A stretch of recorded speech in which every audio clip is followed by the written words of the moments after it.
Welcome to your go-to podcast for the pool and spa industry. My name is Tyler Rasmussen. And my name is Greg Villafania. And this is the Pool Chasers Podcast. Welcome to the Pool Chasers Podcast. This is episode 3. In this episode, we interview Sophie Lapkin from Yelp. Sophie is a local business partner here in the Phoenix metro area. You know, we get asked a lot about how we grew our business so quickly. And, you know, a big part of that was our online presence, and Yelp specifically was definitely one of the platforms we focused on. We also get, quite a bit of pushback from business owners when we discuss Yelp. So we wanted to have Sophie on to discuss some of the things that we all as business owners go through, when we use or we don't use Yelp. It kind of feels like people either love Yelp or hate Yelp. Whatever your opinion is on it, we hope you listen to this podcast and get a few things out of it. We discuss why claiming your business page is important. Did you guys know that someone can create a Yelp profile for you? Well, they can. So even if you don't use Yelp much, this is a vital part because it allows you to control how the page looks and functions. It allows you to show, your proper business hours. So if you haven't claimed your page already, we'll kind of discuss how to do that. We discussed, how to get organic reviews as well, and how leaving a trail of breadcrumbs can do that. Things like Yelp icons in your email signature and stickers, that say people love us on Yelp. Those type of things can leave that trail of breadcrumbs, to remind your customers to leave you organic reviews. We also discuss why it is important to engage with your reviews. People take the time out of their day to leave you a review, whether good or bad. It's important to show them you care. It's important to show a response so that, people who look at your page can see that you're engaging with those customers. After that, we'll kind of get into the dreaded recommended and non-recommended reviews, which I know is a big one for all of you out there. So hopefully Sophie can help you understand a little bit more about why reviews go where they go. Finally, we get into how to share reviews on a social platform, why response time is so important, and of course, Yelp advertising, all of which are an important part in building our businesses. And, Sophie will then talk about her big 3 needle movers when it comes to your Yelp profile. So we hope you guys enjoy this episode. We wanted to point out that we are not the experts on the topic, which is why we brought Sophie in, because she is an expert on Yelp. We have used Yelp to grow our personal brand, and we wanted to share that with you guys. Not everything we did will work for you, and, vice versa. Not everything you guys do works for us. So please take some time and use what you need out of the episode, and don't use the things that don't work for you. You guys know your business is better than anyone else, so we're just here to help. We want to share what helped us grow.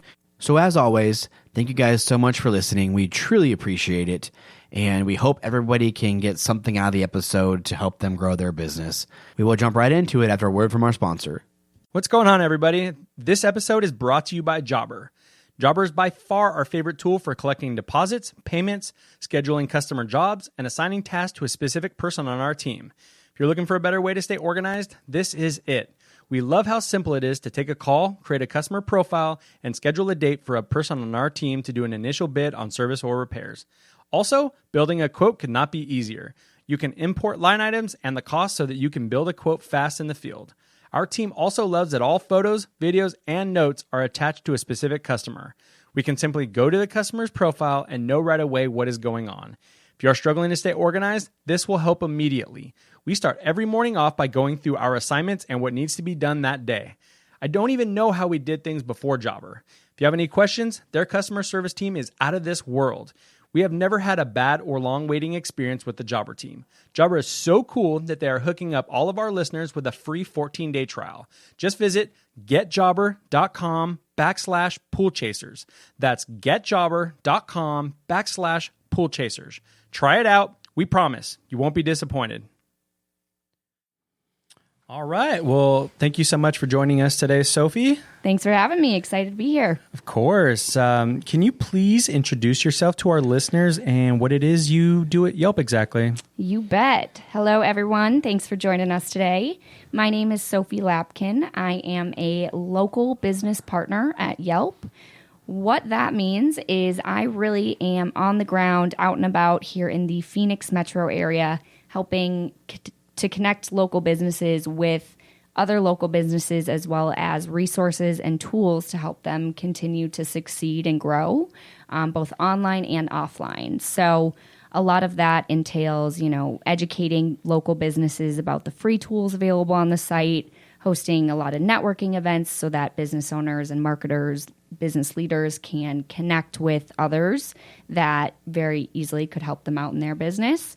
I also do a lot of marketing campaigns and trade shows. So a lot goes into it, but all in all, it's really about helping local businesses succeed when it comes to the Yelp platform. Awesome. Thank you so much for sharing that with us. So let's just dive right into this. I know this is a really important episode for us because we've believed in Yelp since day one at Brothers Pool Service, and we're just really excited. It's kind of crazy. We were just talking about how we actually met. You want to share Crazy that with us a little bit? Yeah, you bet. So Liam Crooks, shout out to Liam if you're listening. Liam.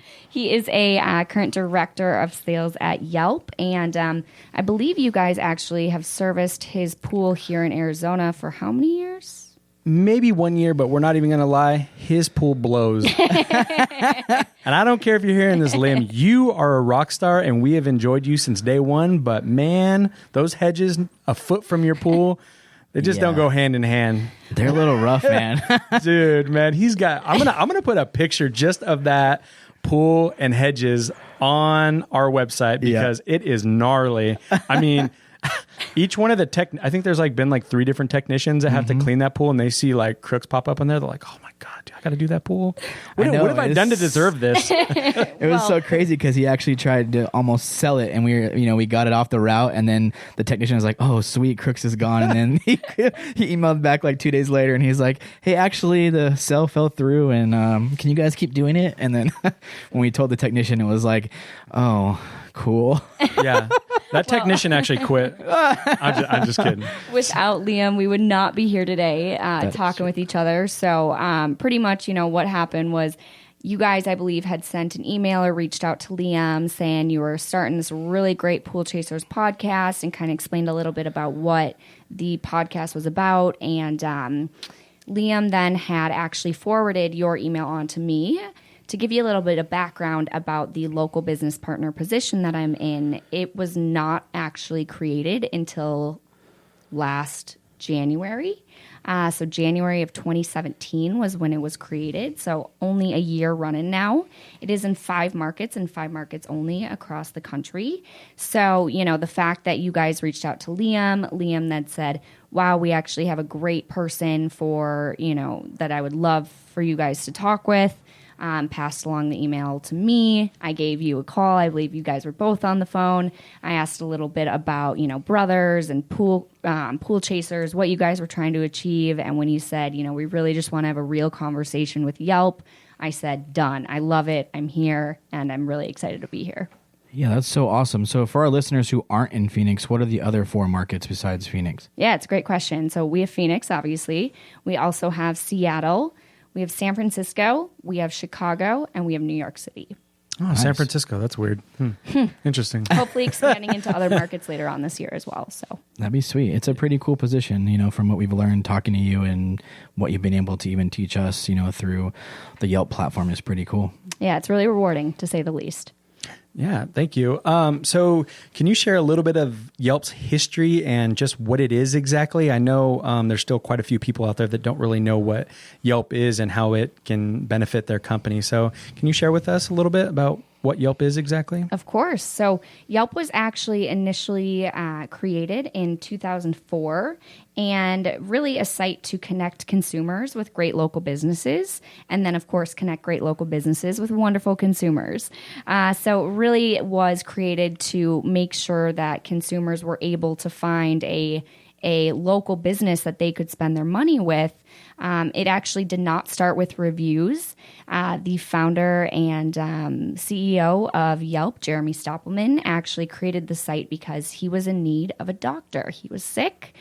So he, went online and realized, wow, I don't know where I can find, recommendations for a doctor because I just moved to San Francisco. He didn't know anybody who he could ask.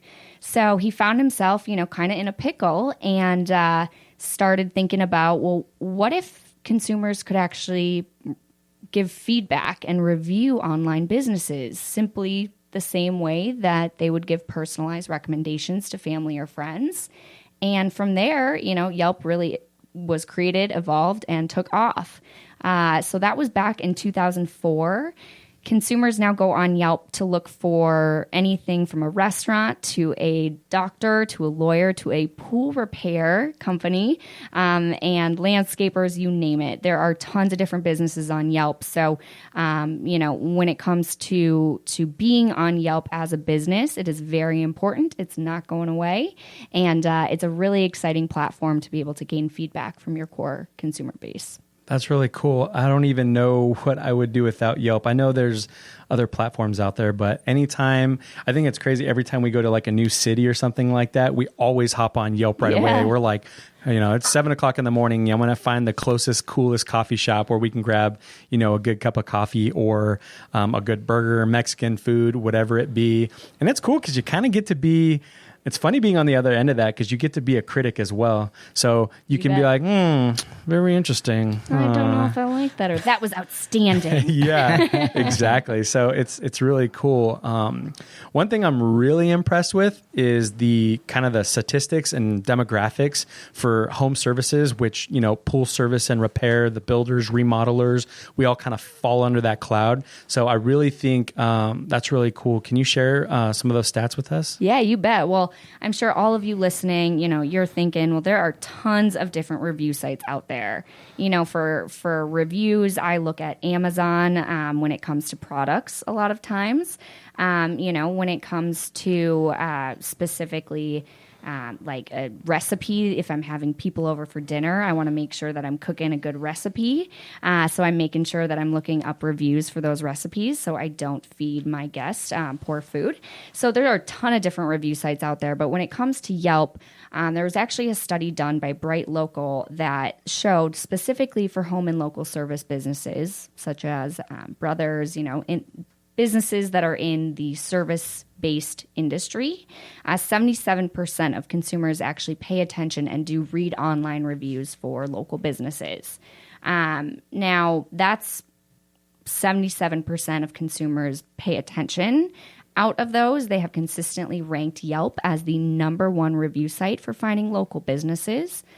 This was according to that same Bright Local study, and it was that consumers have consistently ranked Yelp as the #1 review site because it has been the most influential, the most helpful, and the most useful for making those purchasing decisions on where to spend their money with a local business. So really, there's a ton of stats behind who's using Yelp and the age and demographics of all of them.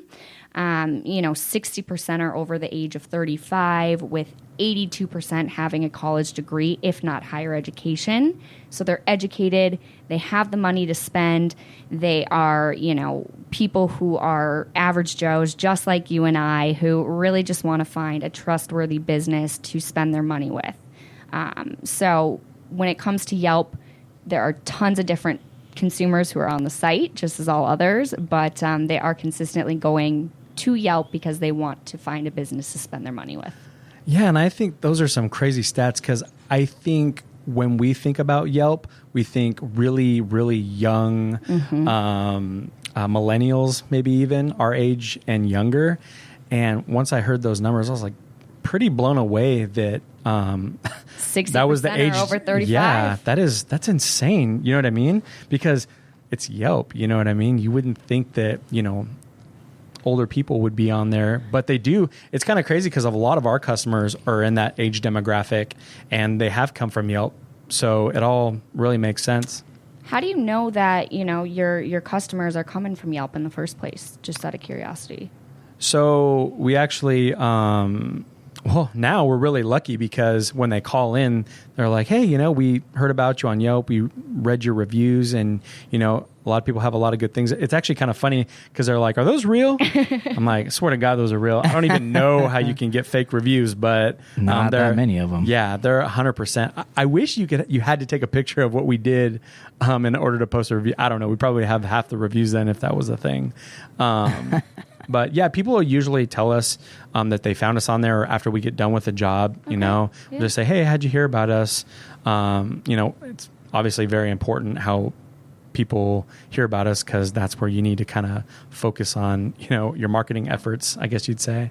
You bet. Awesome. I love it. So it sounds like you're pretty consistent with both, you guys as well as your technicians who are out there and training them to ask where their, your customers are finding you from, because at the end of the day, you don't want to leave any low-hanging fruit behind.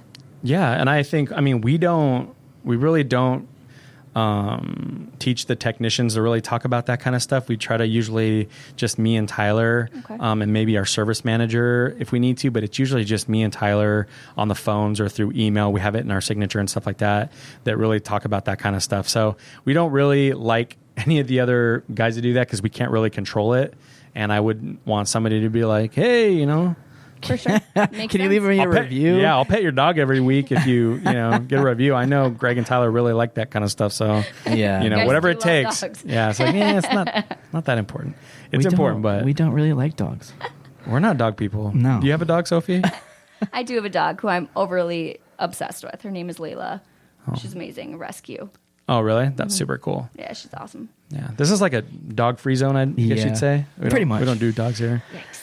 Well, you did good. Probably not the Unless it's in your popular- purse. Yeah. Yeah. So moving on from the dog conversation, No, we're staying right here on the dog conversation. Nah. tons of different consumers on Yelp. But at the end of the day, Greg, Tyler, you guys run in Brothers Pool Service. A lot of, you mentioned that you hear consumers finding you on Yelp every single day.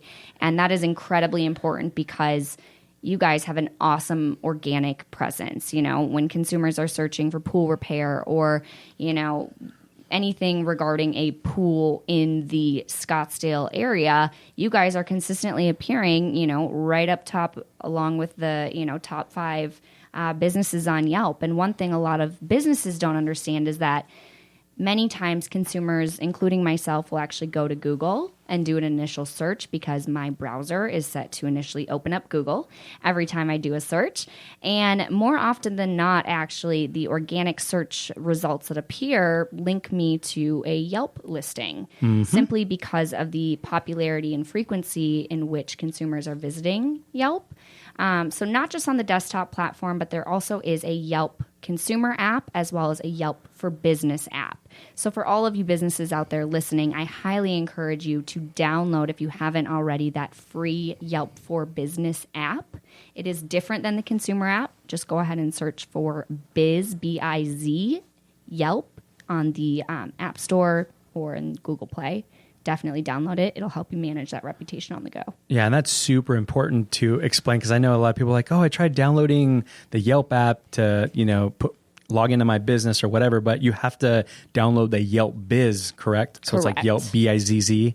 B-I-Z. And not just Yelp. Exactly. Yeah. So for all you listeners that haven't started your account yet, make sure that you're downloading the correct one. You should have both, because, it's always kind of cool to actually use Yelp and check into places and, make your own kind of reviews. That way you really understand the other side of it. So when you first came into the business, we had an initial conversation about how we were going to grow it.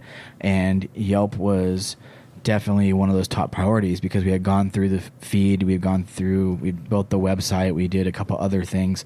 The Yelp was one of them, because at the time there was probably 2 or 3 real players on there. Now there's quite a bit more, but there wasn't a whole lot to do to kind of get up top on that for us as far as in Scottsdale.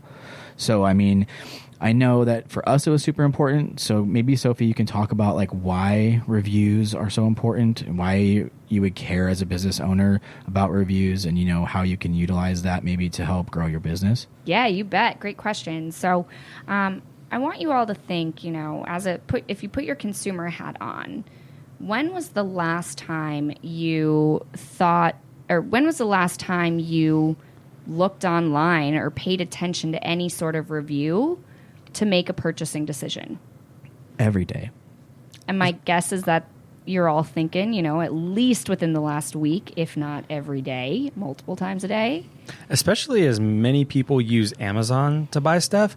Tell me you don't look at, the reviews and the ratings and everything when you're purchasing something on Amazon. I'm not buying a product if I don't like those reviews. I'll tell you that much. For sure. Yeah, exactly. So, in terms of Yelp, when it comes to finding a local business, it has consistently been ranked as the number 1 local review site that consumers go to find a local business. So consumers, just as we all are consumers are going to Yelp because they find it helpful to make a purchase decision. So as a business, if you are not paying attention to those reviews, or if you are just kind of saying, I'll get to it later, you're really, doing your business a disservice. Whereas you could actually join the conversation and engage with these consumers in order to grow your business, in order to add to that consumer's review, add to that experience, so that others who are looking at your page in the future can genuinely see as a business how much you care. So when it comes to reviews, it's all about engagement. It's all about, when you get a review from a consumer, whether it's a 5-star review or whether it's one that starts off with, I wish I could give this business 0 stars. I definitely encourage you all to, post a public response and engage with that consumer over the Yelp platform, because it's not necessarily just for that consumer who wrote the review, but it's for future people who are looking at your page. And it goes a long way to say, wow, that business owner took the time out of their really busy day just to simply say, thank you so much for your feedback. We find it incredibly important. And, whether good or bad, take it to heart, because if there are themes within those reviews, I know that we've talked a little bit about this with you guys here at Brothers, but, you find themes within reviews, maybe something's lacking, maybe you're doing something really well, and you would have never known that if you didn't have customer feedback in the first place.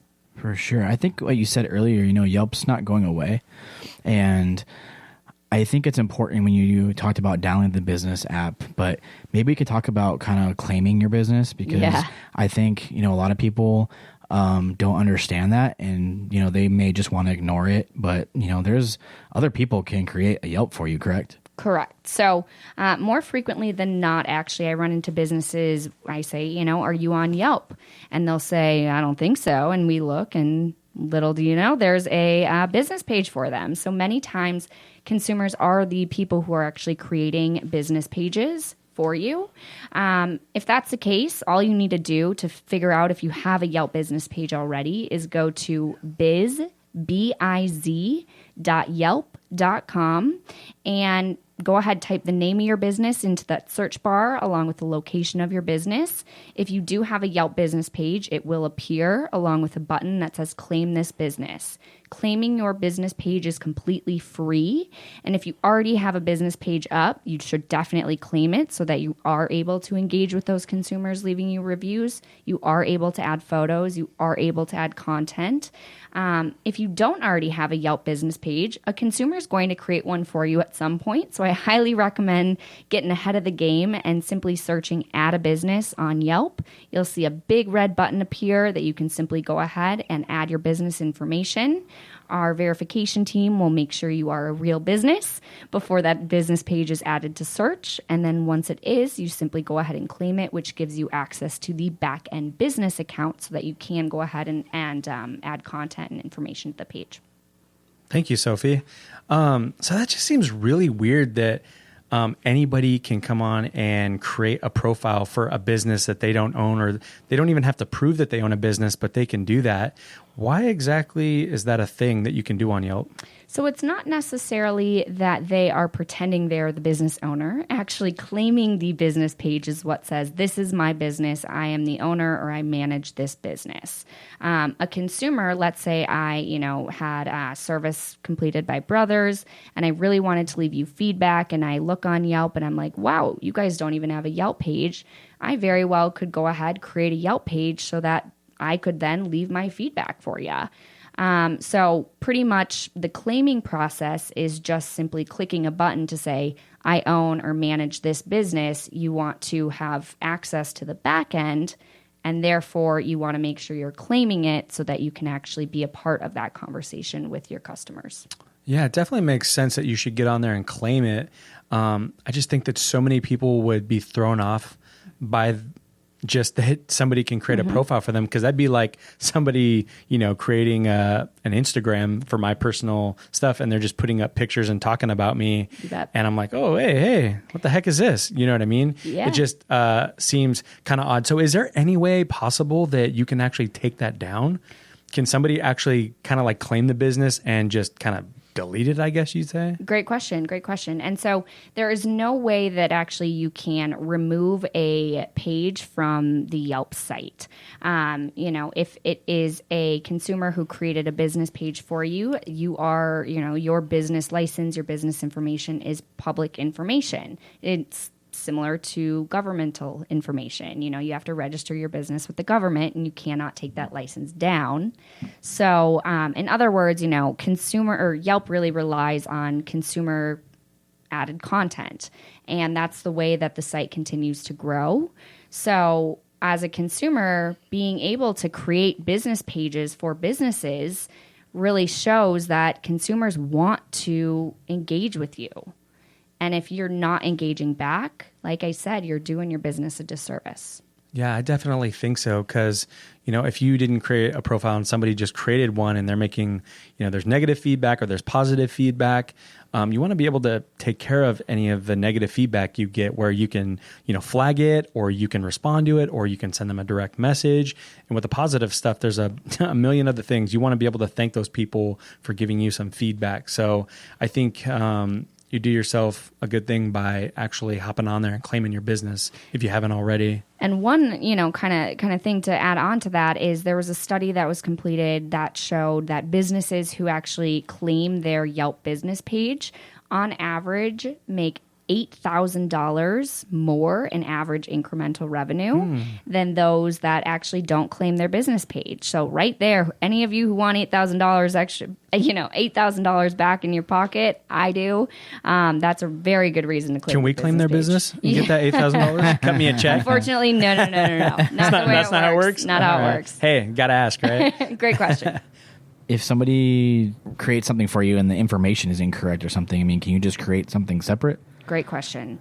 So you can actually go ahead and once you've claimed your business page, let's say you have hours on your business page that a consumer added for you that have changed or are incorrect. Once you have claimed your business page, you then have access to the back end, the business account, biz.yelp.com, or via the Yelp for Business app. And you can actually click on business information. It's a tab on the left, and go ahead and update your hours. If you find yourself in categories, let's say you're a pool repair business, but the category on your page is a locksmith, you definitely don't want people finding you for locksmith services. You can actually update the categories to reflect what your business actually does. So that's a really important reason why you should also claim your business page, because you want to make sure the information on your page is correct. You also want to make sure you are, putting your best foot forward when consumers are looking at your business page, no matter what online source that is. You want to make sure your information is correct for branding purposes. If the page they created for you is, let's say, Brothers Pool Service, and we wanted our real name is Brothers Pool Service and Repair LLC, can we just create a secondary one that is that one? Great question again. You wouldn't want to create a second one because that would look like duplicate pages if a consumer was searching for you in search. But what you can do is actually update the name, again, through your business account. So I'm asking more like to cheat the system.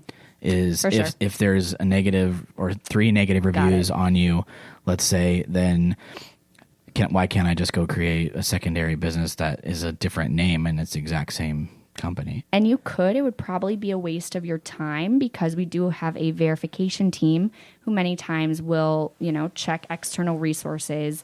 They'll call a phone number on there, or they will look online and see if you have a website that the information matches up with.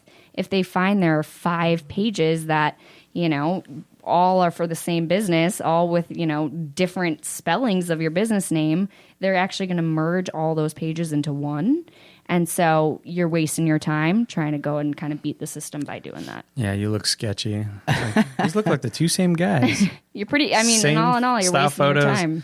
Yeah, I would think that would be kind of weird, but I think there's wouldn't put it past anybody to try that. I think there's a lot of people that probably try to do that. Tons. Because if you got 3 negative reviews before you even claim it, what's the point of, I'm just going to create my own. Mm-hmm. And then that's pretty cool. You guys have it in place, especially for the consumer, that it, merges those and doesn't allow business owners to cheat the system. Yeah, definitely. Well, you guys must be pretty good at catching that, because I've never seen duplicates before. I think what I've seen before is like 2 or 3 of the same businesses, but they have like different addresses, or just maybe people that don't quite know what they're doing. They're like recreating it, or somebody else created one for them, and they're like different addresses and different numbers, but it's like the same company. It's like kind of weird when you try and search for certain ones, but. And if you see that ever, you can actually, flag it and let our verification team know, and it'll put it at the top of their queue so that they are able to then see, we may have missed something, and you can actually go ahead and make sure that all of the information on there is do your job. This Arby's isn't here anymore. I think that's funny because you think that like the consumer could be so pissed off at you and be like, hey, I wrote this negative review and you created this other profile. Like, let me just Consumer tell can people. flag it as well. I know. That's Why'd you review awesome. that one, man? It was the wrong Dude, some page. profile pictures are hilarious. That's awesome. Like this one is like a baby in a basket for like plumbers. It was like, That's not Brothers? I thought that was your guys' page. No. nah, we change it up. So, Greg, just out of curiosity, you guys have, almost 69, 70 recommended reviews on the site. Yep. It is not easy to get reviews, to say the least. So how do you guys go about getting organic reviews in the first place? Well, it's a ton of work. I mean, we've had our Yelp profile for about 4 years. And in that time, we've had our the little Yelp icon in our signature so that anytime we're emailing back and forth with people, they can simply just click that icon and it links back to our Yelp page. We share our reviews on Facebook and Instagram and Twitter and different things like that. But, the biggest thing is we work really hard. Our communication is on point, and we pay really close attention to our Yelp page. We're making sure that our hours are correct, which is super cool because we actually get like a notification that, hey, are you actually open on President's Day or on Christmas? And that reminds me, I'm like, oh, snap. No, we are not. So I go back on there and I make sure that those hours are updated. But it's just really important. It takes a lot of different things to make it what it is. And that's responding to the messages, responding to reviews. It doesn't really matter if they're 5-star or 1-star. You just have to take care of that stuff. So it's just, a lot of different things, kind of combined that we have to do. I don't know if you have anything to say about that, Tyler. I know you have it in your signature as well. Yeah, it's there. I mean, how we picked up reviews, I think, is just mostly by doing good work. It's a whole team effort because you would market the stuff, but without us in the field, those reviews wouldn't be what they are. And without you, monitoring it, it wouldn't be what it is. Definitely. So it takes, honest, hard work. And I think the cool part about it to me is that it's basically, word of mouth, but on an online platform. And that's always been my pitch for Yelp because I think most people see it, as a negative thing, but really, and they say, I've gotten that answer from lots of business owners like, oh, we're all word of mouth. All we do is word of mouth, but I think that's what it is. It's word of mouth on an online platform. And for people to see it and, view that and understand it, that's what it is to us. So It's word of mouth amplified. Yeah, Because definitely. consumers are going online to find those businesses. And if, you're leaving, I call it leaving a trail of breadcrumbs. So, you mentioned having it in your email signature that links to your Yelp page. We have something in your business account for all you listeners called review badges that you can actually put into your external website and it'll link to your Yelp page. Share your reviews, amplify that positivity on your Facebook page. If you don't have a Find Us on Yelp window decal on, your company car, definitely go online and they are free and we'll actually ship one to you.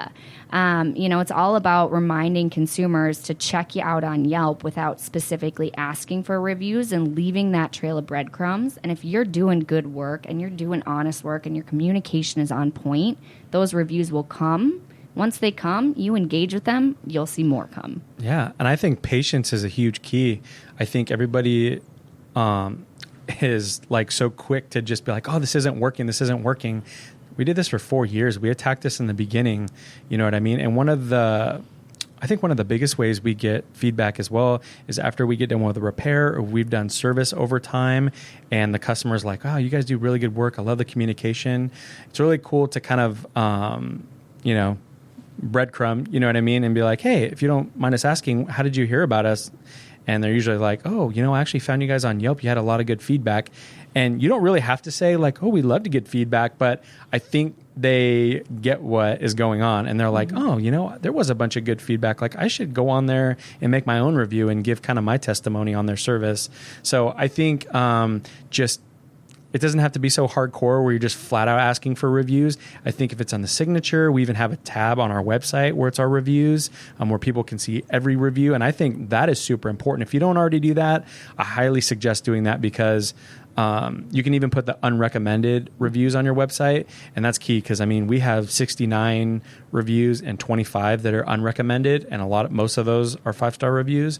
So it's really important that works for our SEO on our website as well as just if somebody wants to look at, almost 100 reviews, be my guest. They're there. Yeah, they're there. I think another thing, when we ask for feedback, which we've talked about before, is whether or not, that feedback is good or bad. We still want to know as a business owner.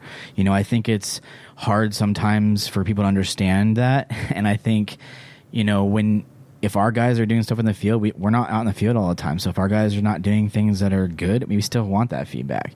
Even whether it's good or bad, it's still feedback for us as business owners. And I think that's the way we have to look at it. And the way we look at it for sure is that, that feedback is still there and it's still positive.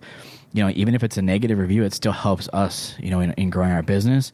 And, we'll talk about negative reviews, how to deal with those a little bit later. But, even if it's bad and, that helps us as business owners to make sure that we're doing things on point.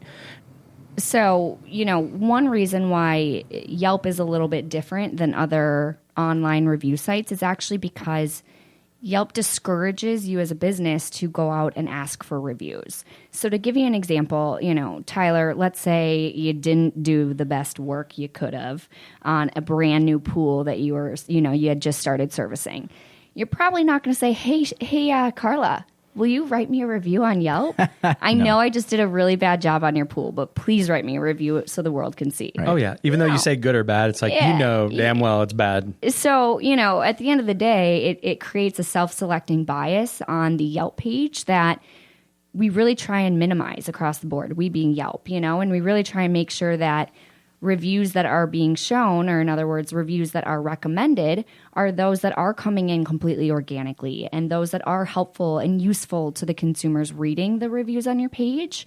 Whether good or bad, it's important to stick with the wording, check us out on Yelp and leave that trail of breadcrumbs and stay away from asking specifically for reviews.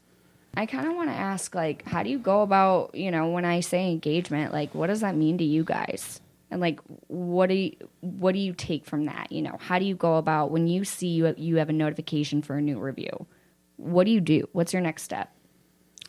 So, we have all the notifications turned on. So as soon as we get a notification, I open it up right away and I just kind of read through it. And if it's positive, that's really easy. I actually share it with the whole entire team, I screenshot it and I send it to everybody so that they can see that we all did a good job as a team.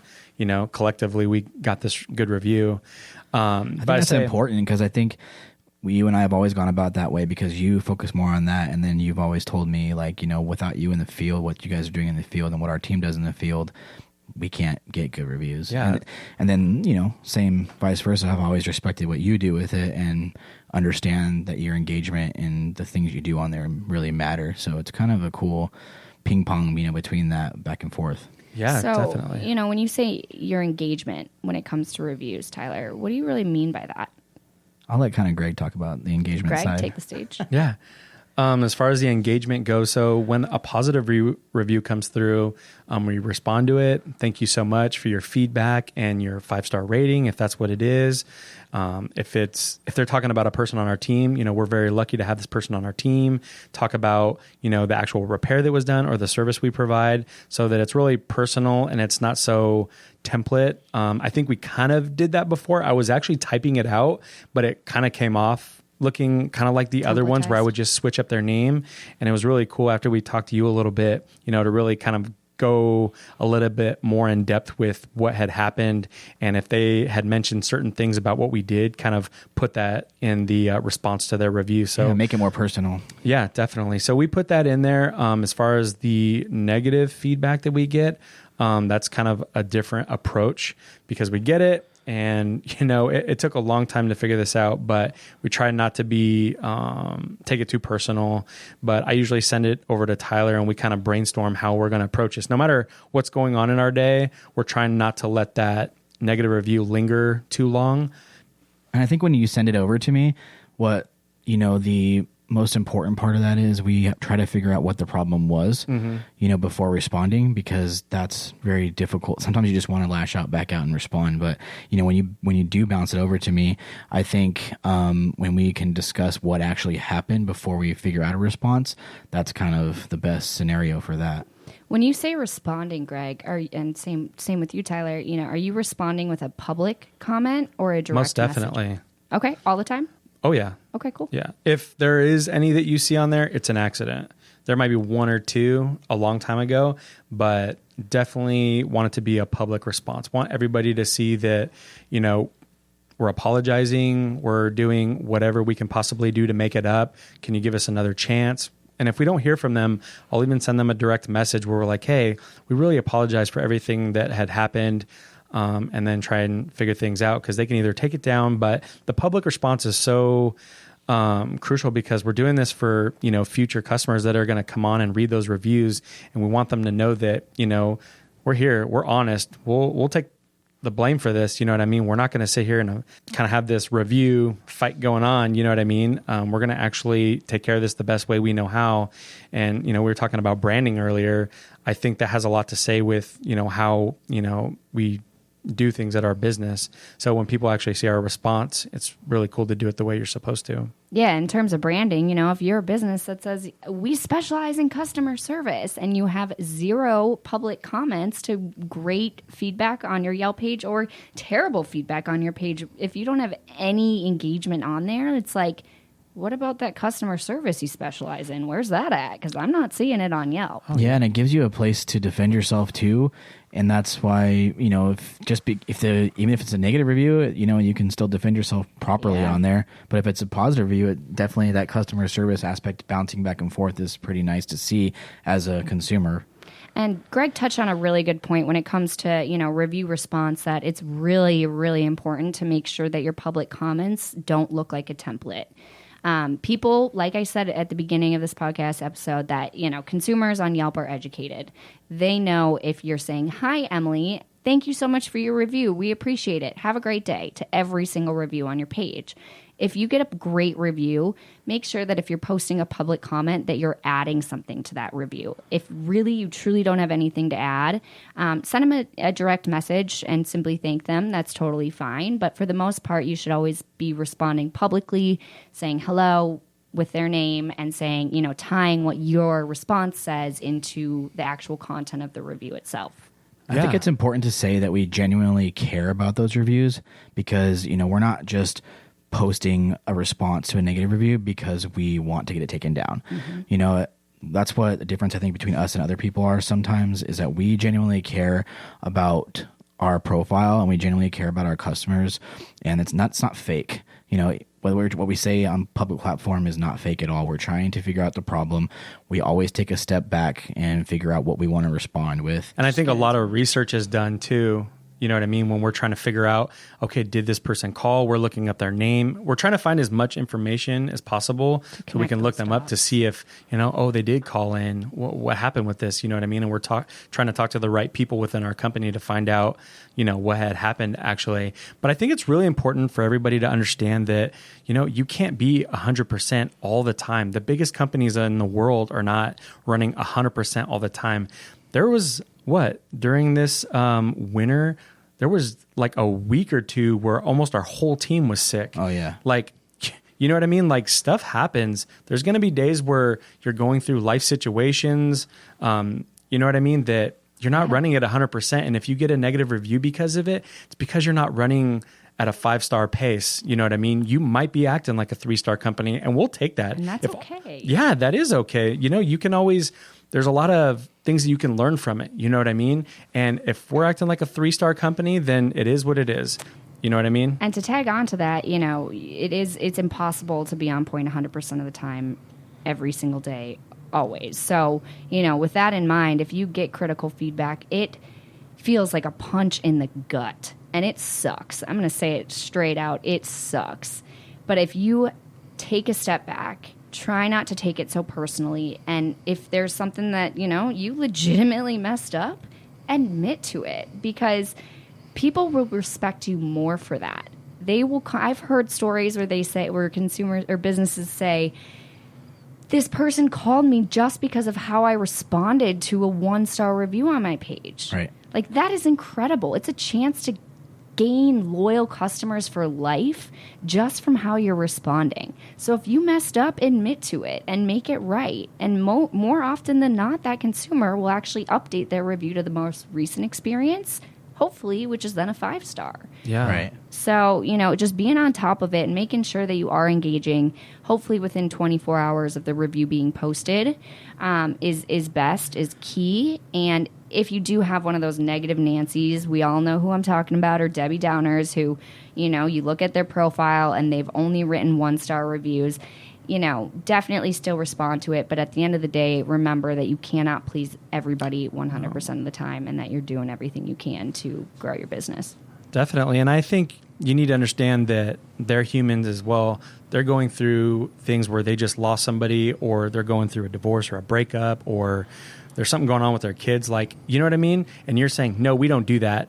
Two-way street. You know what I'm saying? So I think you have to be understanding that they're humans, you know what I mean? And they make mistakes just like us, or they're going through things just like we are. So you have to be conscious of that, you know what I mean? So all of that is really important to stay focused on that. And the other thing is too, we didn't think this way, I think, in the very beginning, but we get negative reviews, we get crazy messages about stuff that we don't even do. And we're like, man, why us? You know what I mean? But everybody's going through the same stuff. You know what I mean? And we're trying to keep up with a 5-star rating. And if it goes down, it goes down. We'll always do our best to be where we need to be. But every other person that has a Yelp profile is going through the same stuff. You know what I mean? If you're not as good a company, you might be going through it a lot more. But everybody's dealing with some type of, you know, negative feedback or weird customer. So I think it's really important to understand that you're not in this fight alone. We all have to deal with it. And that all businesses are on the exact same playing field when it comes to Yelp. You cannot pay any amount of money to improve your ratings, for example, on Yelp. You know, if a reputation management company calls you and says, hey, I can fix your ratings, they can't. Nobody can. The way you can fix your ratings is by becoming a great business, treating all customers with respect, exactly how you would want to be treated, and then going above and beyond and really simply, you know, engaging with them after the fact with those public comments is really the way to do it. So just because you're a 2-star business now doesn't mean you can't become a 5-star business, but it means that you are going to have to put a lot of time and a lot of hard work into changing your practices to become that 5-star business. So I'm going to share with you all a review that was made about a month ago. This was a 1-star rated review. The gentleman needed some work done on his jacuzzi. He called in, and supposedly we set up a day to come out and do like an initial bid. Okay. And we did let him know, I know this much, that we didn't work weekends, didn't like that. But we put something on the schedule for Monday. He had to take time off of work to be here. That day, nobody showed up, and then this review was made. So we're a little bit thrown off by this review. So this is how we responded. Thank you for your feedback. It looks like there was a little miscommunication. We do remember taking your call. After talking with our repair manager, he did think there was an official time setup. Because we do not work weekends and only have 2-hour window available, our repair manager that usually takes these calls was also sick and might have misunderstood what you wanted exactly. We do our very best to take care of every single customer that calls, emails, etc. We take this feedback very seriously and want to help you any way possible. Please let us know if there is anything we can do to help resolve this situation. Have a good evening and weekend. Nailed it. Yeah. So this was a weird situation because we actually really didn't know what had happened. We couldn't find any information, but we just wanted to be completely transparent because me and my brother weren't the only ones taking calls when all this happened. There was, a couple other people that could have taken that call. So we're not just going to say, no, there's no way that this happened just because somebody else did. We're all human here. So we just owned up to it and accepted the review for what it was. And we made a public response the way that we just did. I think another important thing on that is the way that we responded, how we responded was very well thought out. It was not an initial reaction because you and I had gone back and forth probably 3 or 4 times on this response. This one took a little bit of time because we still to this day don't know who took that call. We have an idea of what happened with it. It doesn't really matter what we think happened or he thinks happened. What really matters is that he's unhappy, and we took that approach on it. You sent me an email with your initial response. I edited it a little bit. We talked on the phone. We edited it more together, and then we posted that. I think what really is a bad idea is to take that initial negative review and just respond right away. And start slamming the keyboard the same way that consumer did. I'll be 100% honest. I'm the one that gets probably more fired up than anybody about certain things. So it's really good that I have my brother Tyler here, because in the beginning I would just say things that I really shouldn't be saying. You know what I mean? And with this review, I had responded, it wasn't posted yet, but I had written something up and I shared with Tyler, and he's like, I don't know, that's good, but this little piece seems a little harsh. Yeah, it's not like we were calling him out a little bit. And, we didn't, at that point, there's no point of calling him out because regardless, it wasn't going to help the situation. Yeah, it's really about, keeping it simple, admitting to mistakes when they happen. You can definitely, correct misinformation that may have been stated within that initial review, but, taking a step back and, bouncing your response off of whether it's a business partner, whether it's your best friend, whether it's a spouse, whoever it is, making sure to have somebody read that response before you post it, because this is a reflection of your company that everybody looking at your page can see. Definitely. And I just thought about this right now. I think when that review came through, I think me personally, I was more upset, not of the review, but more upset that I didn't really know what was going on, that me and you both own this business and we were not, and we were out of the loop. Because if it were me or Tyler, we're extremely honest with each other and what happens. We're the first to admit when we did something wrong. Like, I took that call and I didn't put on schedule. I messed that up.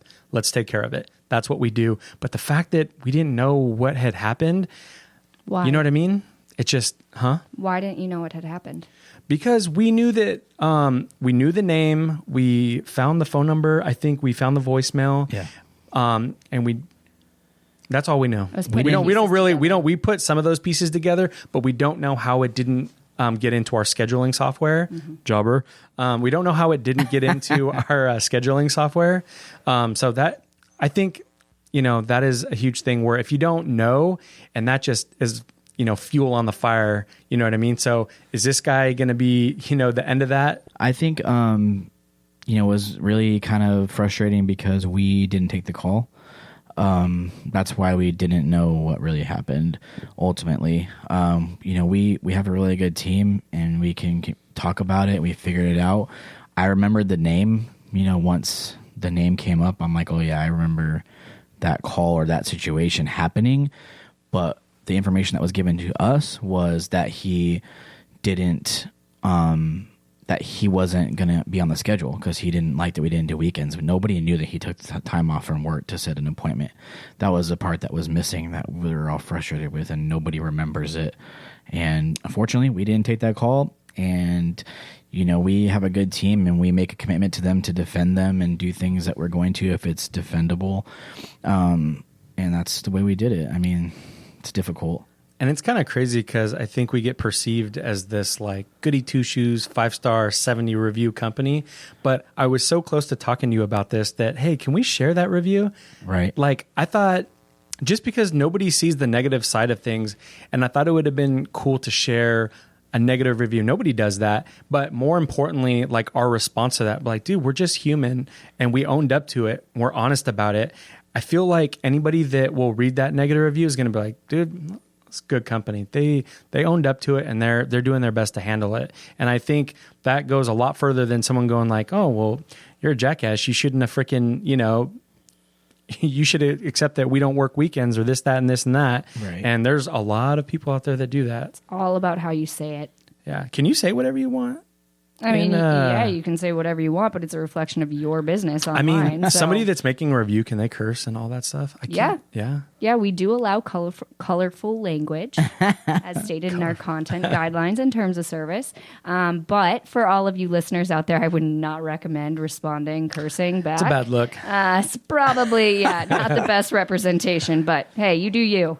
Nice. No, we talked about that, how we would respond. Can you kind of just maybe give a step on what you think a really good response would be for negative reviews or how to handle negative reviews? Because I think the biggest thing on Yelp about why people are afraid of it and don't want to engage it and don't want to use it is because they're afraid of negative reviews. Fair. So one thing I want to point out, that the human mind remembers negative way more frequently and way more intensely than positive. So, of course, those negative reviews are going to stick out in your mind more than the positive ones. It's human nature. Now, on Yelp, there are more 4 and 5 star reviews than 1, 2, and 3 star reviews combined. Oh, wow. So, to repeat that, there are more 4 and 5 star reviews than 1, 2, and 3 star reviews combined. People want to leave you great feedback. They're going to leave you their honest feedback too. So when it comes to reviews, I always recommend making sure, as Greg mentioned, that first off, you're notified. You know that you got a new review. How are you notified? You have that Biz app downloaded. You have push notifications turned on. You know when you get a review. All right, let's say it's a 2-star review who has a legitimate concern. Always recommend taking a step back, breathing. Maybe it's a couple minutes, maybe it's a couple hours, so you're not going at them heated. Then, once you've cooled down a little bit, try and look at it from their perspective. Maybe you messed up. Maybe that communication wasn't there. Or maybe they're saying something that is a little bit they're going far-fetched. Thank you. Exactly. Far-fetched. It's okay to correct them, as long as you're correcting them in a polite and professional manner. So always saying thank you, always addressing them by name, always saying how much you genuinely appreciate their feedback, and taking it as an opportunity to turn an unhappy customer into your most loyal one, simply because you may have admitted to a mistake or you may have corrected inaccuracies in their review in a professional manner. If it's one of the like Debbie Downers and the people who you're not going to be able to please, simply adding a public comment and saying, thank you so much for your feedback. We take all feedback into consideration. We'll definitely run this by our team. If there's anything further we can do to resolve this situation, you have our contact information. Please don't hesitate to pick up the phone and give us a call at any time. As simple as that, but just stay professional. Write it within 24 hours and bounce your response back off of another business partner if you have one, to make sure you're not posting something that doesn't look good on you. So speaking of negative reviews, do you have any suggestions for false reviews? Because I know we've had kind of a few reviews that we definitely have no idea where they came from, and there's some phone numbers in there, and they link back to people we have no idea. These things just don't exist, and situations don't exist where they said that we did a poor job in something, but it's like we don't even do those types of repairs. You know what I mean? Yeah, we don't know who you are. Yeah. Do you have any suggestions at what we should do in this situation? Great question. I'm sure a lot of you listening are thinking the same thing. I'm going to start off by saying that, you can always flag reviews through your business account. So if you click on reviews, you'll see a little flag button that if you feel that review violates content guidelines or terms of service, let's say there are racial slurs or threats within the review, you can definitely flag that for our team to take a look at. If they do see a clear violation made within the review, the reviewer's content written, they will go ahead and actually remove it from your page completely. Now, that being said, there are going to be, for example, competitors out there who want to leave you guys reviews that are not real. So if you can connect the dots between a competitor and ex-employee who's writing you a review, you can also flag it. As long as you're connecting the dots, our team should be able to also connect them. How do you, that's interesting. How do you prove that to the Yelp team? That would be something that you guys had to do on your end. We don't have, an investigative team with the amount of users, 92 million on desktop and 84 million on mobile last quarter. There's no way for Yelp to go out and specifically, investigate every single situation, every single review. So we do actually have a recommendation software that is completely automated that's intended to focus on the most helpful, useful, and high-quality reviews on the site. So hopefully, if you get a fake review, it's, placed in that not recommended section. Right. One thing I want to say about that is that recommendation software is also not perfect. So I recommend either flagging it or trying to respond to the review and trying to figure out who it is or, what it's all about. And, if you've done everything you can, simply try and, move on. Yeah, and definitely. Understand that you're doing everything. Sorry. From our perspective, I mean, we talked before. I think one of the coolest things we learned from you was, we've known this, but that Yelp is so big. There's so many users on it. You guys cannot look at every single review, regardless if you tried. We weren't there either. Right. Yeah, you have no idea what actually happened in the situation. So, I mean, the software itself is frustrating from a business owner sometimes, but you got to, I know, Greg, I've talked about this quite a bit. You got to understand Yelp's side a little bit. And, when you go through that process of flagging your review, and it's kind of takes a long time sometimes, but, there's a lot going on that we don't know about and you guys can't see or control. So I think that's something we learned from you, which is, puts it in a different perspective. Yeah, it took a minute to understand all that, but, you guys definitely have like a world-class algorithm that can do its very best to fish out the bad stuff, the good stuff, and what's recommended, what's not recommended. There's just so many moving parts in it. There's a lot of other platforms that aren't that advanced. And the fact is that just because a review may not be recommended doesn't mean that it's actually a fake review. So you may have tons of reviews that are not recommended that are very real, great reviews. And it may simply be that recommendation software doesn't know enough about that user who wrote the review to say this is a helpful, useful review from that core Yelp community. Yeah, you want it to be from people who are actually using Yelp. We want to take the consumers already using Yelp and turn them into your customers. We do not want to take your customers and turn them into Yelp users because that does not help you. So by letting reviews come in organically, engaging with them, that'll help build your presence overall. But that recommendation software is the backbone of Yelp. That is why consumers consistently go to Yelp and find Yelp as the number one review site to make that purchasing decision. Without that recommendation software, reviews would look like they do on YouTube. No offense, YouTube, but they would. Yeah, definitely. And I want to mention something before I forget. Say somebody created a Yelp profile many years ago, or they have it and they just haven't been paying close attention to it.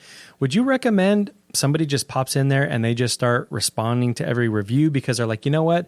I just heard this podcast and I want to do my due diligence and make this the best profile that it can be. Would you recommend them going in? Because I've actually been asked this before. Would you recommend them going in and responding to the reviews, good and bad, all the messages in there, responding to all that? Because obviously, if there's 100 messages in there or something, they're not going to have 100% response rate. But would you recommend anybody going in and just kind of just going crazy and responding to everything? Great question. And I think we're talking about two different things there in your question. So one of which was, should, let's say you're listening to this podcast and you're like, okay, I need to respond to my reviews. Awesome. Definitely that's one side of the question. The second half of the question is, should I all of a sudden go and respond to all these messages? So let me address the review one first. Okay. So if you have never responded to any reviews and you have 20 plus reviews on your page, I'd recommend responding to the most recent ones, the most relevant ones, and making sure you're adding some color into that review, adding content that ties into the user's content that wrote the review. It'll put your business back in the top of the mind of that consumer, as well as future Yelpers looking at your page. Now, the exact same day, just going all out saying, thank you so much for your review, thank you so much for your review, easily ends up becoming templatized, which is what you want to avoid. So I typically say start with, maybe the more recent ones, and then moving forward, utilize these recommendations as best practices. Okay. And would that help with their rank? Say you haven't responded to any of these, and you go in and you respond to the last 5. Does that help with any kind of internal search engine optimization stuff? No. Responding to reviews would not have any impact in your organic presence. What does have an impact in your organic presence is making sure that you are engaging on a consistent basis, as well as you have, your hours correct, your categories correct, all the content on your page is filled out, you have photos, and we'll get to that towards the end of this podcast in terms of what you all can do to, implement moving forward on your business page. But when it comes to reviews, if you are a little bit behind, that's okay. Use these examples as best practices moving forward. Nice, because I think a lot of people need to hear that. I think a lot of people are going to want to go in and kind of tune up their page, regardless if it doesn't help your rank. I think the new people coming onto your page are going to want to see that, you've been responding to some of the last, review, the people that came on that reviewed your business. I think it's important too, as far as the non-recommended reviews go, that we have 2 negative reviews in our non-recommended. Not all the positives just go there. Some of the negatives go there. I think, can you just kind of maybe explain that algorithm even picks up those, because, that person either that's the only review they've done. There's no pictures. There's nothing on their profile. And there are 2 in our non-recommended that are negative, but because they, aren't a Yelper, they didn't go as recommended. And I flagged both of those too. So for sure. Yeah. It may seem as though only positive reviews become not recommended. And if you recall, a couple minutes ago, I said that there are more 4- and 5-star reviews on the site than 1-, 2-, and 3-star combined. So of course, it's going to seem that because there are more great reviews written on the site, more great reviews happen to be not recommended. Yeah, we have 24-2, I think, is that equation on ours. Exactly. So again, that software is actually not looking at the star rating of the review. It's really looking at the usefulness of the review, how much we know about that consumer who wrote the review. If it was as easy as, hey, they don't have a profile photo and they only have 1 review written, that software would be very easy to overcome and bypass and game the system. So it's actually looking at a lot more than just what you and I can see on the surface level. It's looking at behavior below the surface level. So you actually may notice reviews fluctuating, going from recommended to unrecommended and vice versa. It also matches it to the other content and other reviews, right? So it kind of looks at the positive reviews, compares that negative review to the positive reviews. As a Yelp employee, there is nobody at Yelp or outside of Yelp that actually can tell you the XYZ, this is what goes into that recommendation software, because it's always learning, it's always updating, and it's always learning new information about these consumers who are leaving you feedback and reviews. I think it's a lot smarter than a lot of people think, because even if they haven't reviewed a lot of places and you're like, oh, they haven't reviewed anything, yada, yada, yada, but it's like they have friends and they actually check into places. There's a lot of things that I think these people do that you don't see, but they're adding photos, they're doing different things like that where, they might not be making a ton of reviews and things like that, but there's a lot of other things that Yelp is like, well, this person is on here actively. They're searching things and they've been doing it, every other day for the last 2 years. Like, this is a legitimate active user, you know what I mean? So I think it's a lot smarter than a lot of people give it credit for. And one thing I want to mention is that recommendation software that we're referring to cannot be manually overridden. So, if you call into Yelp and you say, this should be recommended because XYZ, not one individual at Yelp can actually manually move a review to a recommended section. It cannot be manually overridden, and it just automatically looks at the reviews on your page and all other pages every single day, multiple times a day, which is why you see that fluctuation. If information becomes stale within a review and no longer helpful, that recommendation software may very well place that review that was recommended for 4 years into the not recommended section. And that's normal.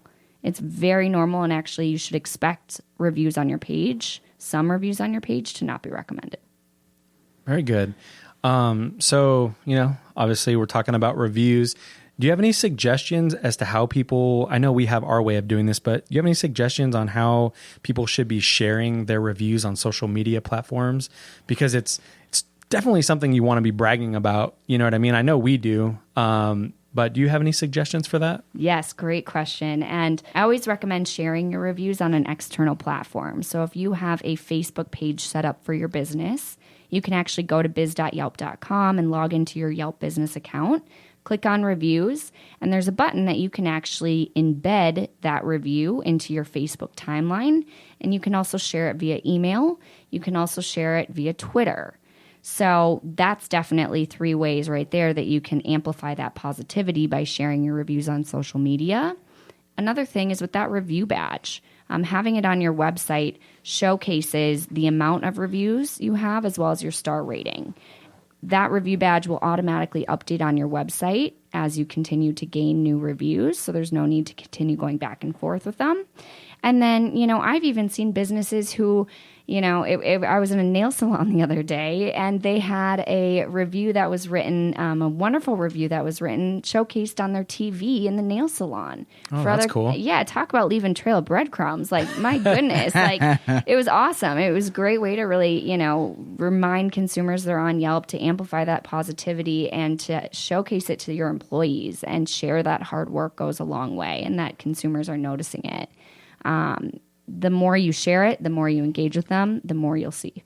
Definitely. I know, just to share a little bit about what we do, because I like sharing it that way, where you can share it from Yelp to our Facebook or, Twitter and things like that. But sometimes we like to switch it up where we'll pretty much type up that content and overlay it on a nice little background, and that way we can kind of just throw it up. That way it just has kind of a different feel to kind of mix it up and keep it fresh, and then we'll just kind of put the Yelp link below it where we're just giving praise to the person that gave us this feedback, and then we give a link so they can actually check out our page. And it's really cool because if we have any customers that started following us on social media, they can be kind of reminded, talking about breadcrumbs, they can actually be reminded that they used our service and they never really gave us feedback. So it's like, oh, you know what? Maybe I need to make my way on there. I'd love to see, how people think. Maybe I'd like to see my review showcased the way this one is. But there's so many different things you can do with it. You have Instagram stories now, Twitter, Facebook, all these different social platforms that, and you went above and beyond. We're out here sweating our butt off. We take care of our customers 100%. There's so many things that we do to make, that feedback possible. So you should be displaying it for the world to see. You should be proud of it. Yeah. So thank you for that. I think it's really important for everybody to, showcase those reviews. I think it's kind of cool how simple you make it for people who aren't really used to using Yelp. Definitely. That part's pretty cool. So if you guys haven't used Yelp, we do that because we've been using Yelp for 4 years and kind of understand what we do. And if you're more advanced on that and know how to use those type of apps and platforms to share, to create those different types of things, that's awesome. But, as far as Yelp goes, it's cool that you can just use a couple links and utilize that the best way possible for, your advancement in the program, if you would. Exactly. We want to, just as you all as businesses want to amplify that positivity, Yelp wants to make it as easy for you to do so. We know you're running a business. We know you're busy. So we try and make it as easy as possible. Awesome. So let's talk about kind of going back to the way, somebody goes onto our profile and, we're 5 stars, this, that. How important is response time, and really what is that exactly? Yeah, that is a great question. So response time specifically is when a consumer messages you through the Yelp platform. So it's pretty much like an email, is another way to think about it. Yeah, I wish it was like an email. No response time on that. No response time on that. That's true. But it's really when a consumer messages you, let's say they need an estimate or a quote, and they, message you on Yelp and you get back to them 5 days later. Your response time is probably going to be 5 days later. Consumers want to message businesses and request quotes from businesses that have number one, a good response rate. So they're responding to 100% of the messages that come through. And number two, that they know the business is going to get back to them within a reasonable time frame. So the response time is actually a median time within the last 30 days. So it's a median time within the last 30 days that you've taken to respond to reviews. So let's say a review comes in at 3 a.m. and you're unable to respond to that message until 10 a.m. the next day. It's not a reason to freak out because you were sleeping. It is a median and it can be improved as long as you're continuously keeping up with it. And the reason why response time is so important, again, is because consumers utilize that feature because they're already on the platform. It's easy, and it's one way for them to just simply type up a message and send it to you. If they don't want to get on the phone, don't tell them to call you when you're responding. Respond with an estimate if possible.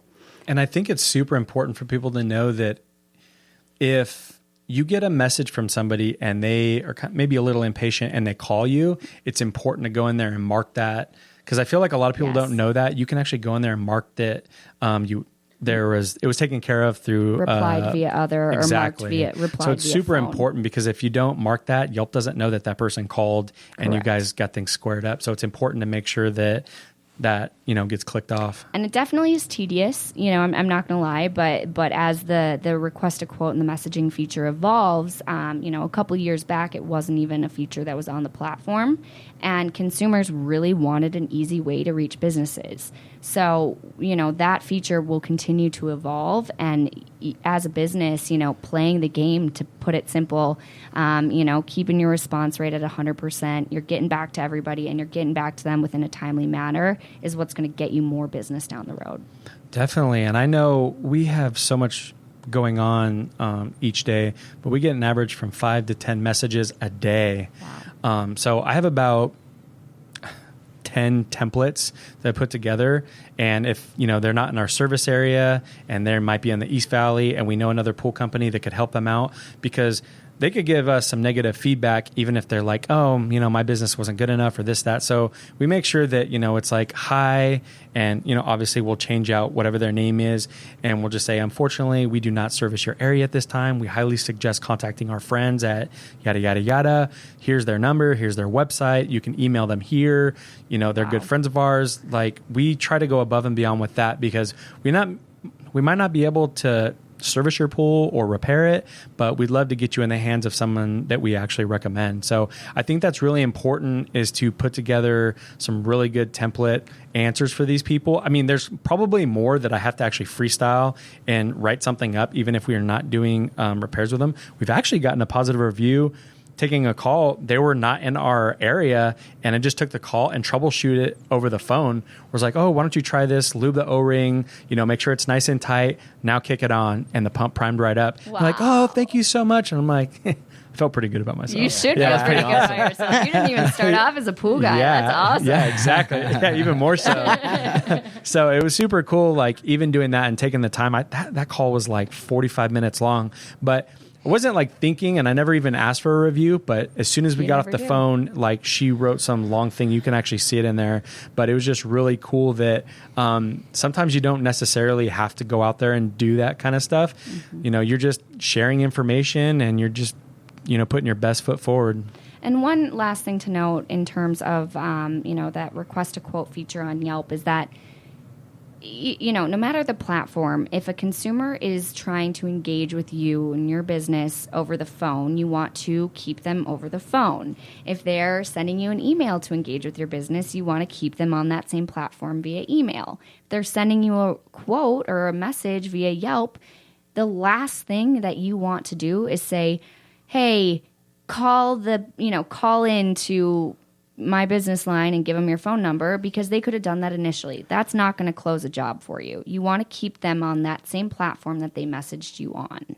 Yeah. So just something to note is like if you want to really utilize the request a quote feature to your advantage and close as many deals as you can from it, the best thing to do is keeping that consumer on the Yelp platform while you're responding. Definitely. And I think one thing I know I've learned when messaging people back and forth is getting as much information as possible so that if there's a possibility we can do this repair, it's like, if you don't mind, what are your 2 major cross streets? Also, can I get your last name and an email and a phone number? That way it's like, we're not just going back and forth and back and forth and back and forth. It's like, let's get everything. Oh, we do service that area. I have your email. Would you mind if we put you on the schedule for da? And we get things all, squared away. It's really difficult when you just have this continuous back and forth because we're already on a million other platforms. They could very well respond right away. And it's like, dude, I'm in the middle of this call or this and that. And they're expecting you to do something right away. So it's important to get it all out of your system. Definitely. And having that biz app to do so you can respond that helps in a a ton. timely manner is helpful. Oh, yeah. For sure. I think there's kind of two. So from somebody that's just starting the business, when you're getting Yelp messages, I think it's, and you can probably talk about this because you've been through the whole process, but when you first start the business, you're getting these messages to Yelp, you respond right away because you want that business. And you're looking at every aspect saying, oh no, this is somebody for a customer because we're a new business, we're starting up, we can do this. And you pretty much try to take on most of those jobs. As it transitions and you become more popular on Yelp, you become more thing. You can kind of talk about it because I know you always complain about like the spam Yelpers because those are a little frustrating as a business owner to go through that process. But like you said earlier, Sophie, you got to play the game because all those things matter. All those response rates, even if it's not going to go anywhere. And you've been messing with it, Greg, for 4 years, so you can kind of pick those out pretty quick. Like it's very vague little response, and they're messaging everybody like the top 10 in Yelp, and those are a little annoying. So, I mean, there's definitely 2 stages, of handling Yelp because in the beginning you go after everything and those reviews, you pay attention, those messages, you pay way more attention in the beginning because you're responding, you're saying, hey, this is a business for us. As we get bigger and get more picky, which I think some people are at this point too, that's a little bit more difficult. Yeah, I couldn't agree more. And having so many messages and things like that, you have to understand that you have to play that game. You know what I mean? Because we're responding to the messages so fast and our response rate is, 4 hours maybe, but it's at 100% response rate. It's really good for us because we are so busy and the owners are the ones that are actually responding to these messages. So in doing so, I think it's really important to understand that this is kind of the game that you're playing, but we're checking the activity. So it's important to know that because of all those things, the customers that you really want are seeing that and they're going back over to the website or they're calling you or they're doing this and that.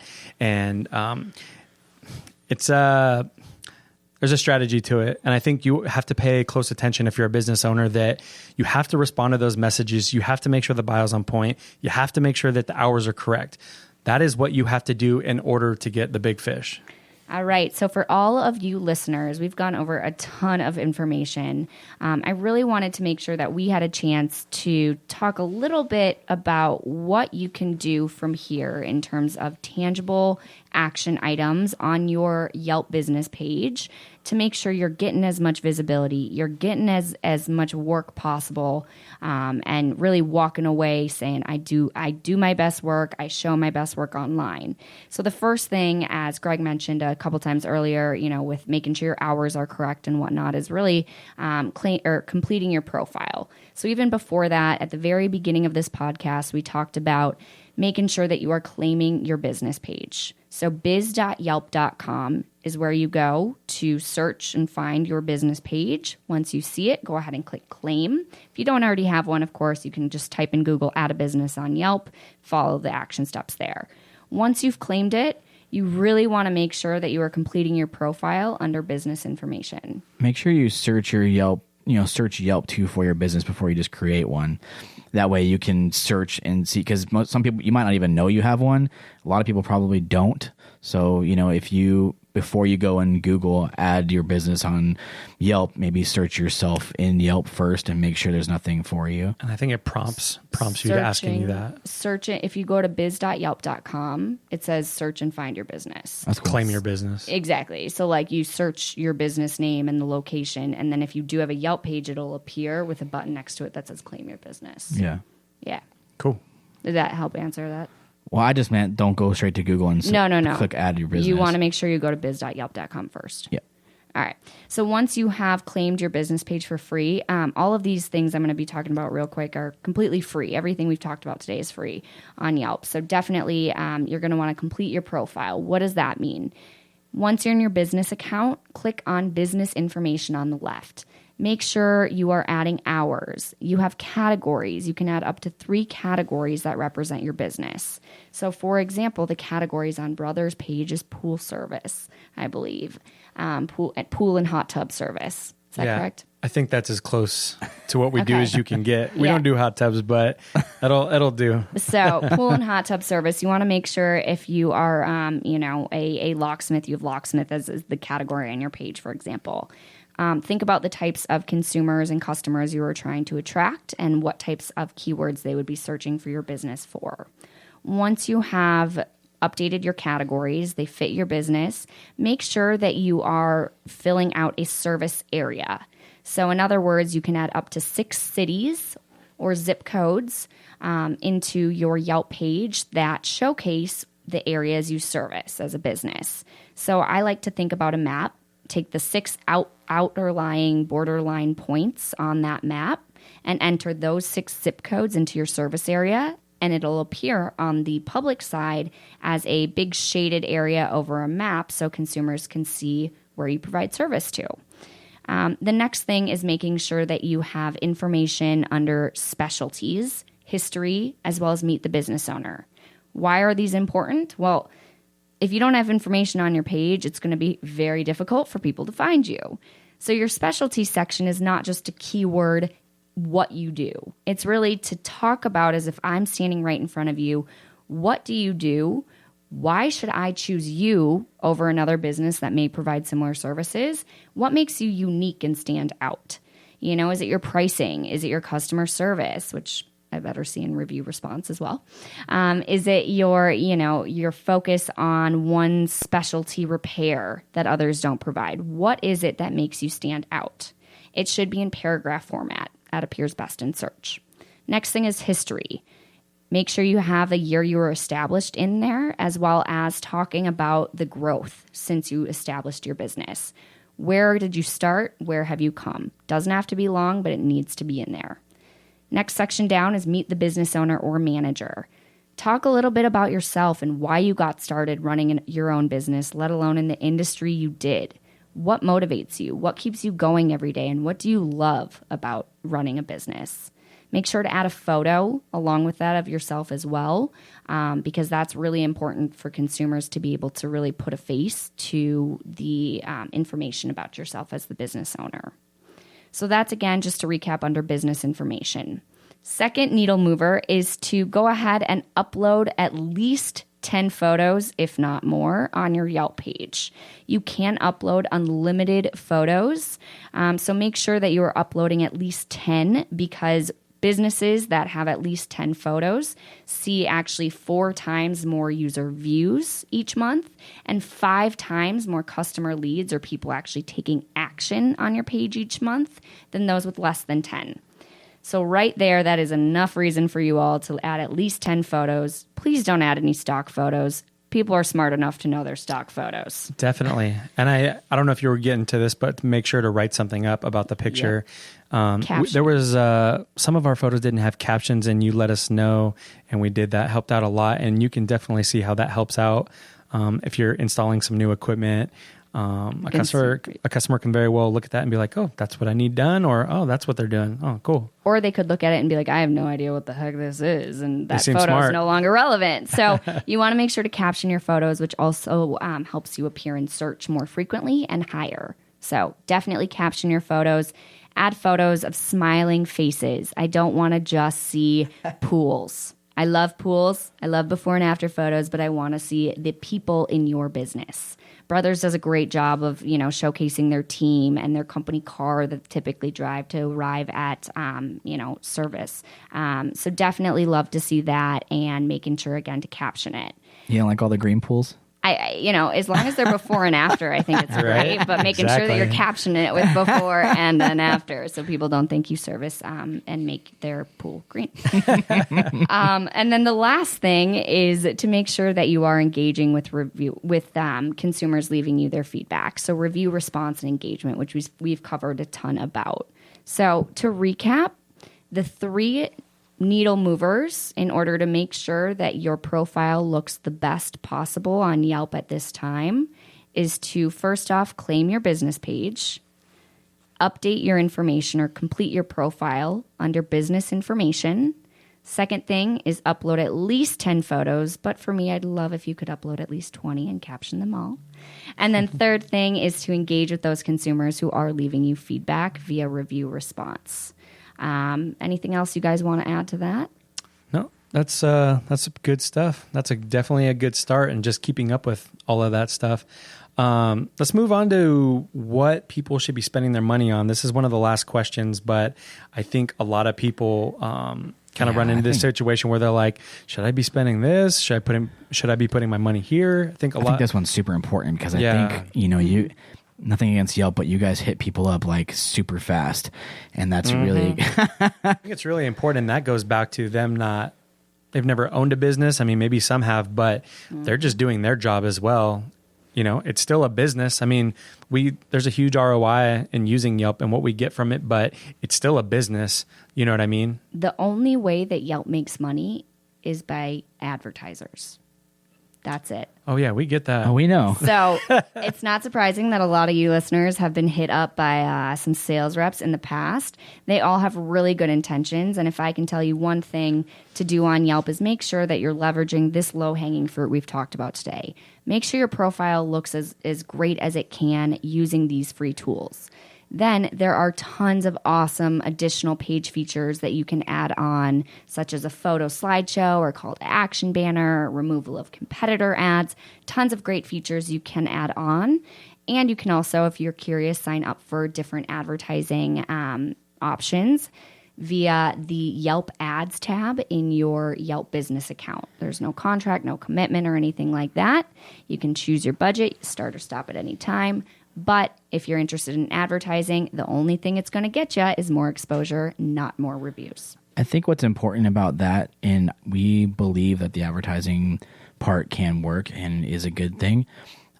We don't utilize a whole lot of it, but we do pay for the slideshow and a couple other things.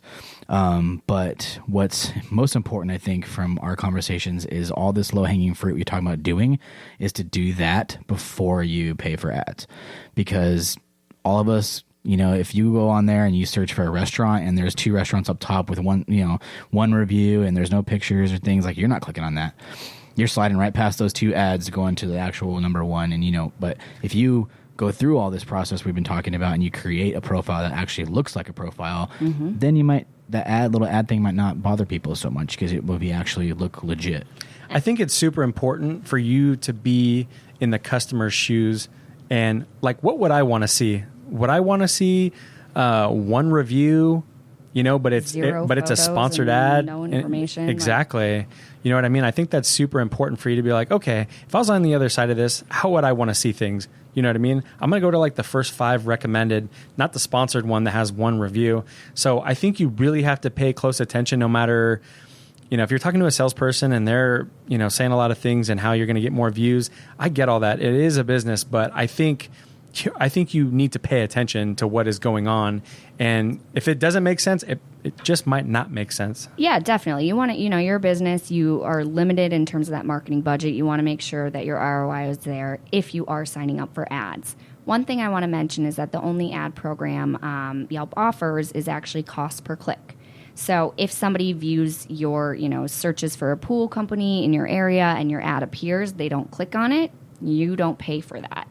The only time you pay is if somebody actually clicks on your ad and lands on your Yelp listing. Now, the conversion aspect in terms of getting that consumer to then call your business or request that quote via the messaging tool on Yelp is really what your page looks like.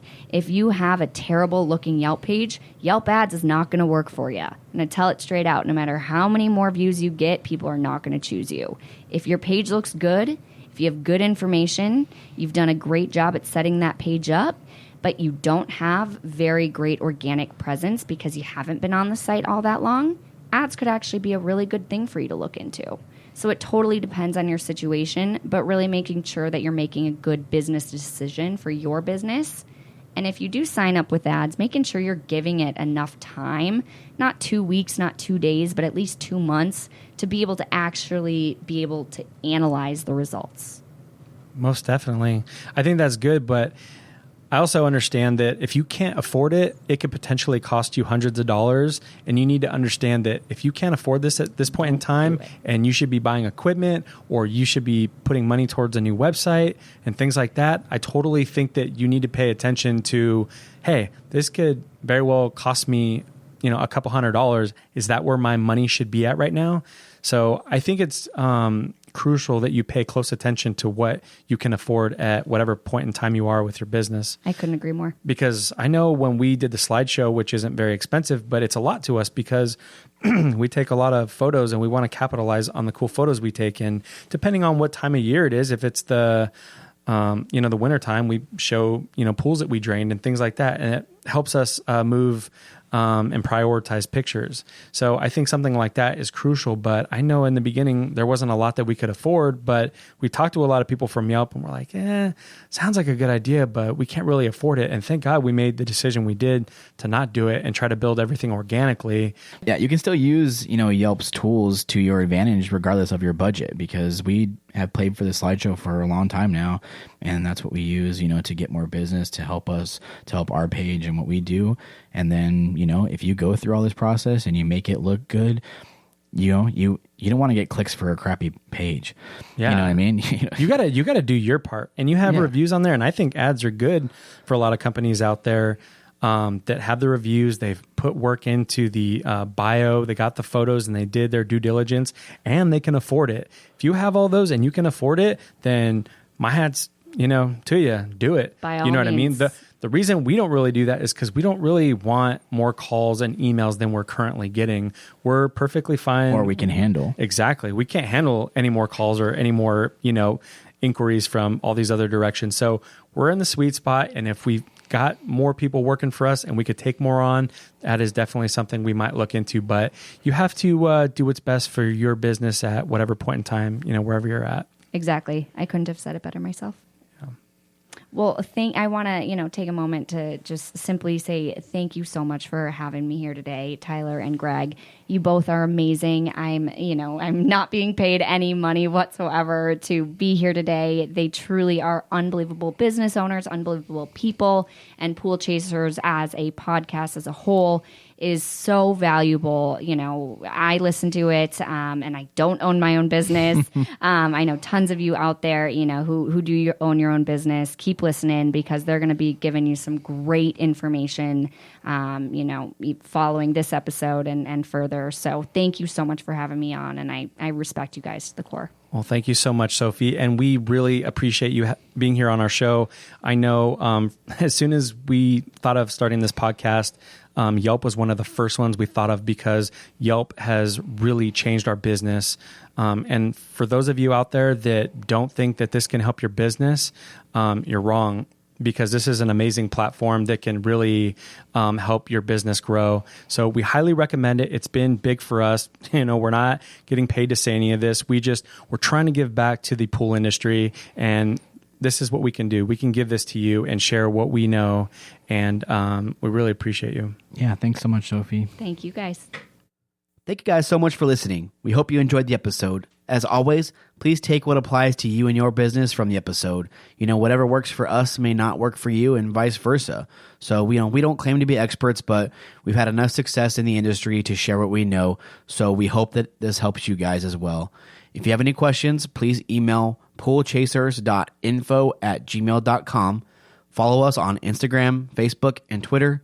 Our tag is Pool Chasers. Your feedback is very important to us, so please leave us a rating and review on iTunes. It'd be much appreciated to see how you all like the podcast. Thank you very much.